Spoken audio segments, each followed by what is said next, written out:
précédente concernant les registres à décalage ou bien comme application transmission d'informations d'une bascule à une autre, j'enchaîne sur la transmission d'informations série, mais avec plusieurs bascules. La dernière vidéo a été consacrée avec 3 bascules et on désirait transmettre une information de DA à QC. Hein.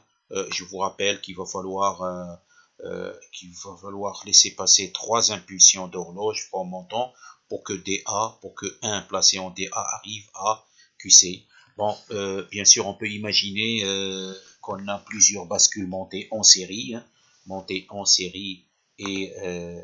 et qui possèdent la même, c'est-à-dire synchrone sur une même horloge. Donc, on peut imaginer qu'on peut transiter, faire passer une information de D0 jusqu'à QN. Donc, on a utilisé de 0 jusqu'à N, on a utilisé N plus 1 bascule D qui sont synchrones à une même horloge, ils fonctionnent sur une même horloge. Donc pour faire passer par exemple une information 0, par exemple le bit 0 de D0 jusqu'à QN, donc il faut faire passer N plus 1 impulsion. Et donc ceci avec les bascules D, chose qu'on peut réaliser avec les bascules JK, parce que finalement la bascule JK peut jouer le même rôle et exactement le même rôle que la bascule D, si à condition d'insérer un inverseur entre J et K, et donc là le Q0 va prendre la valeur de J0 parce que finalement J0 est différent de K0, hein. Et donc ici c'est même pas la peine d'insérer des inverseurs. Pourquoi? Parce que déjà le fait de prendre Q0 égale à J1 et Q0 bar est égal à K1, donc automatiquement K1 c'est l'inverse de J1. Et donc ici la même chose, si on insère ici un 1, ce 1 là arrive à la sortie QN après avoir passé N plus 1, là c'est impulsion N plus 1 franc descendant. Et donc ça c'est la transmission d'informations ou bien transmission de bits en série, utilisant des bascules montées en série et synchrones à une même horloge. Là, bien sûr, le bit n'arrive pas instantanément à la dernière bascule.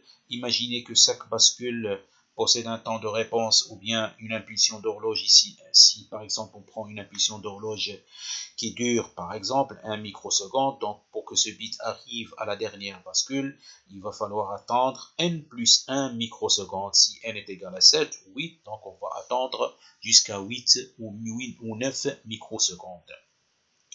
Ceci pour la réalisation des bascules montées en série, c'est-à-dire l'information est transmise de manière en série, d'une bascule à une autre, Chose qu'on peut réaliser aussi avec la transmission parallèle ou bien registre à mémoire parallèle. Là, la différence par rapport au circuit précédent, c'est que ici, on a N plus 1 bascule D, et ils sont synchrones avec une même horloge.